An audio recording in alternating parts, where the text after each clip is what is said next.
Check, check. All right. What is going on, everyone?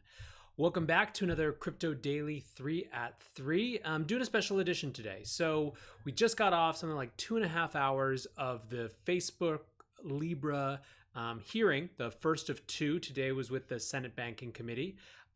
And it was interesting. And so I wanted to do, instead of the normal 3 at 3, I wanted to do just kind of a quick recap of maybe what we heard, what we learned. And this is a little off the cuff. I wanted to do this for podcast listeners who didn't have a chance to watch the stream. We did a discussion stream, a live watch party this morning. We'll be doing the same again tomorrow for the House committee hearing, which should be even crazier and even more political.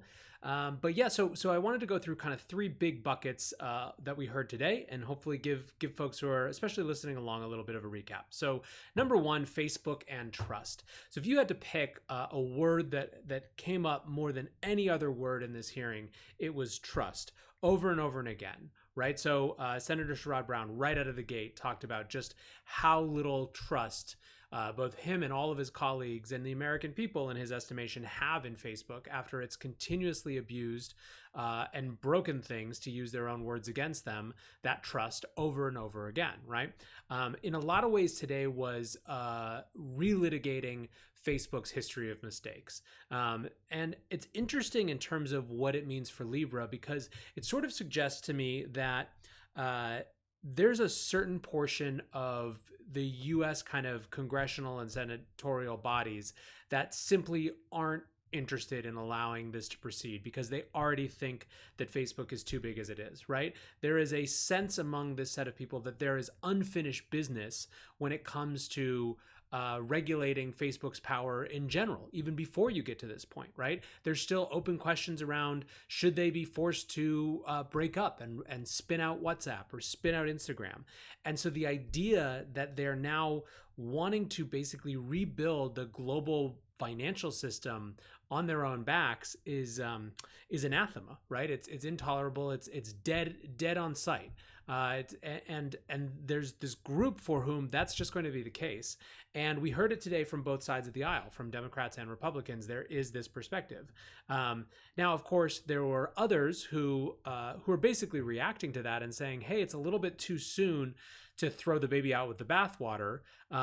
This is a real opportunity and we need to take it. But if you had one takeaway from this entire hearing, it is that there is an incredible lack of trust in Facebook and in Mark Zuckerberg in particular. And for some people, that is it's probably an insurmountable barrier. So that's kind of the big takeaway number one.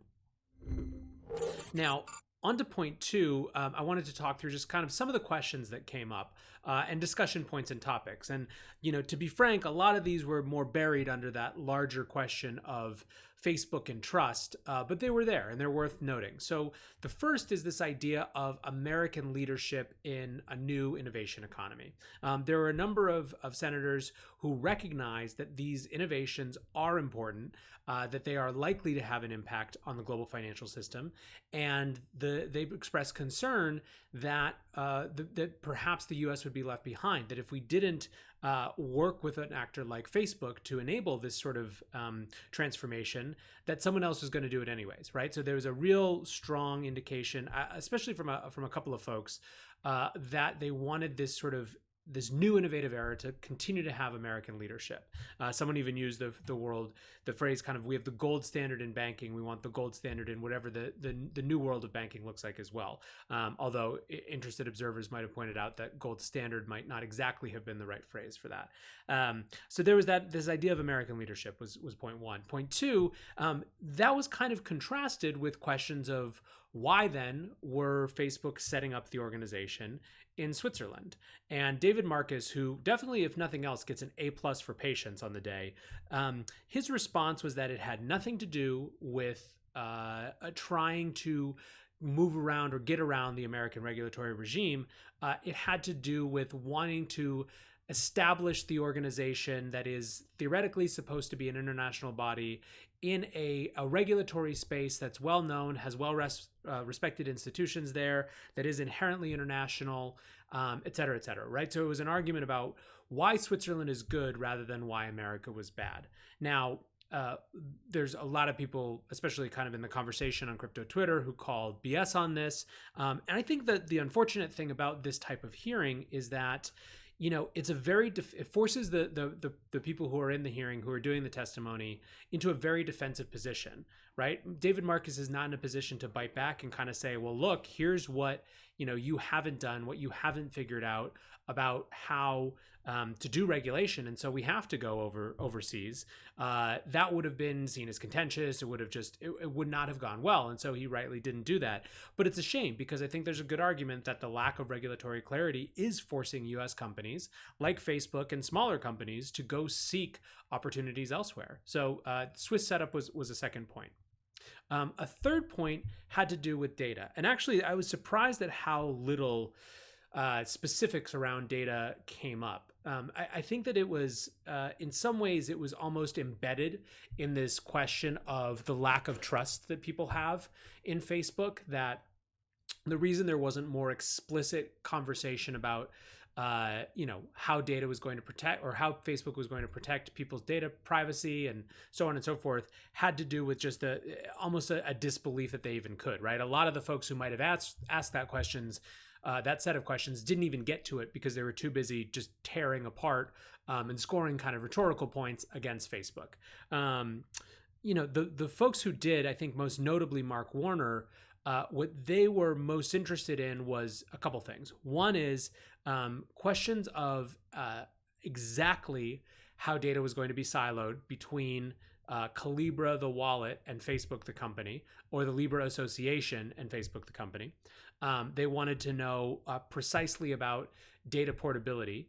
They wanted to know about whether the Facebook-owned messaging properties would create, what sort of pressure they were going to be exerting to integrate the Calibra wallet versus competitive wallets. And I think that this is an interesting point, actually, to make another point about the competitive question.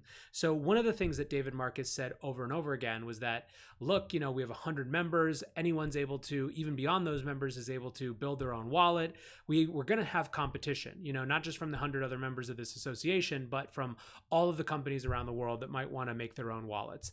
And Senator Sherrod Brown and others made the point kind of repeatedly that they just didn't buy that competitive argument, because Facebook is the only one of those companies that has 2.2 billion people using it, right? There's such a huge, powerful force already, a network effect that Facebook brings to the table, that just saying, hey, other people are also going to be able to build wallets, wasn't really assurance that there was going to be true competitiveness in this ecosystem.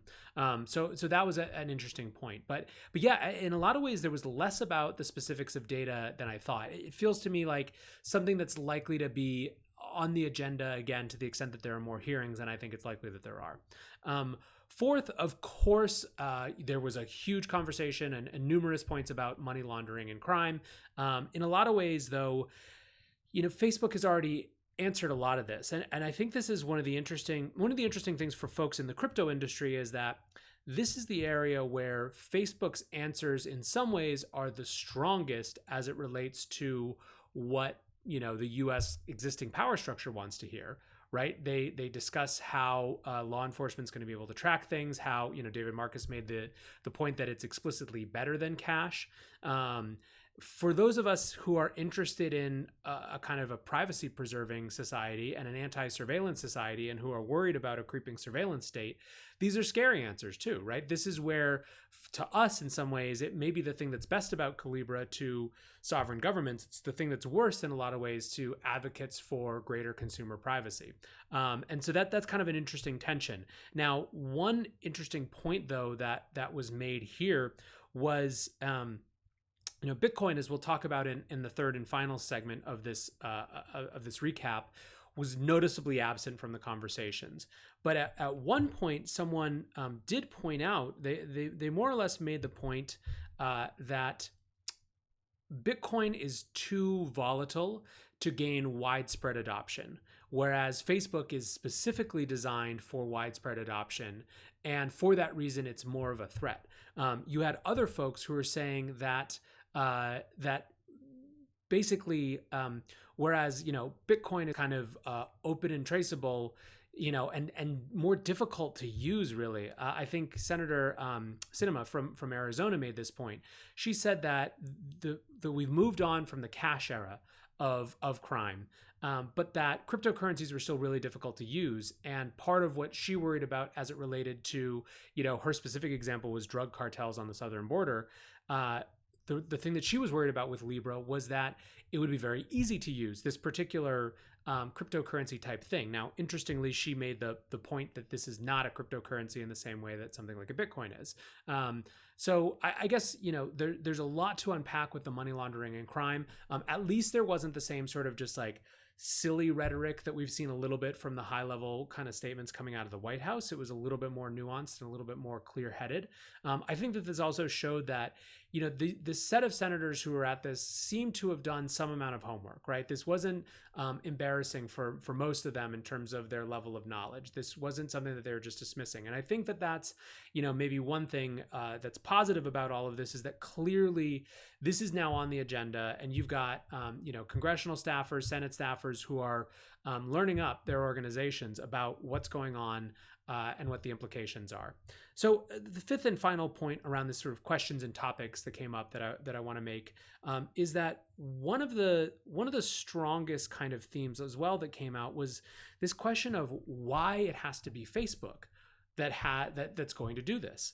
And so a couple different people made this point in a couple different ways. Some said, took this chance to kind of go through the litany of problems that Facebook had in terms of fake news, in terms of kind of international interference in elections and all this sort of things. They said, are those solved? And if they're not solved, why would you go do this unbelievably big, huge, important new thing before those things are being solved? And it was really an indictment of kind of this idea of the continued growth before figuring things out. And effectively the argument that was being made was that you can't be trusted, Facebook, to do this because you haven't even fixed the things that you're supposed to be core at. And now you want to move into an entirely different sector with an entirely different set of rules and needs and regulations and all this sort of stuff. And I think this is really interesting because it kind of echoes something that I heard a lot when Libra was first announced in the crypto community, which, the folks who were frustrated with it, their frustration wasn't that they didn't understand that potentially this serves as a gateway drug for something like Bitcoin. It's that they really didn't want a company like Facebook being the standard bearer for cryptocurrency. They didn't want to be associated with that. They didn't think it was good for the industry to be associated with that. And so it was interesting and I think in some ways positive to see at least one senator basically make the point that cryptocurrency and what it represents to the global poor in terms of remittances, in terms of money sovereignty, in terms of lower fees, is exciting and full of potential and high power. But why Facebook? Why should Facebook be the one that's allowed to do that?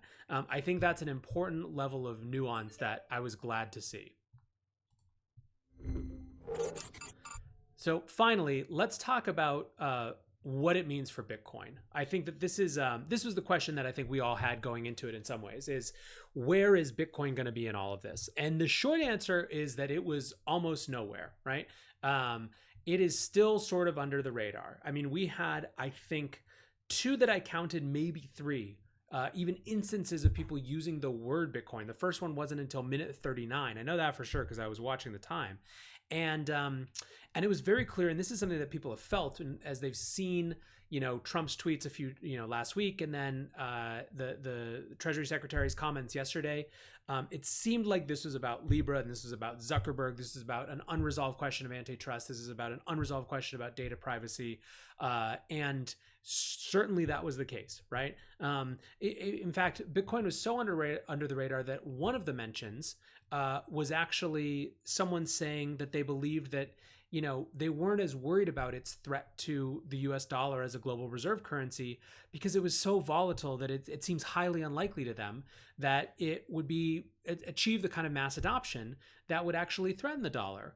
Whereas Facebook is, and Facebook's Libra specifically is designed for that sort of mass adoption. So, I think that in a lot of ways, Bitcoin has benefited from being under the radar in terms of the end game implications of what it means for the US dollar for the last decade, right? Like as long as governments don't believe that Bitcoin poses a viable threat to their sovereign currencies, their response to it stays pretty focused on deterring criminal activity, right? Deterring the uses of that asset that are criminal, and kind of adapting it into the regulatory regime in terms of taxes and how people pay for it and all that sort of stuff, right? That's their focus. I think that shifts when they believe it's an actual threat to their sovereign currency. And I think that rightly or wrongly, these hearings show that so far, the US government is more worried about what a Facebook-backed currency does, permissioned or permissionless or whatever.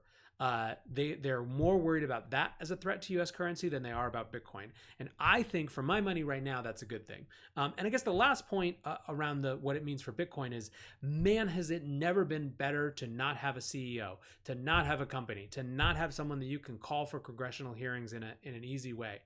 Because this was so much about Zuckerberg and so much about relitigating mistakes of the past. I mean, past statements from when Zuckerberg was at Harvard. And, I don't think it's unreasonable. Like, these are all parts of the public record. They're all parts of the story, right? Like, if you're a politician and you want to make construct a narrative, these are things that are available for you. And no one's denying, what he said or what those things might have meant. Their best response is, we're working hard to change and be better.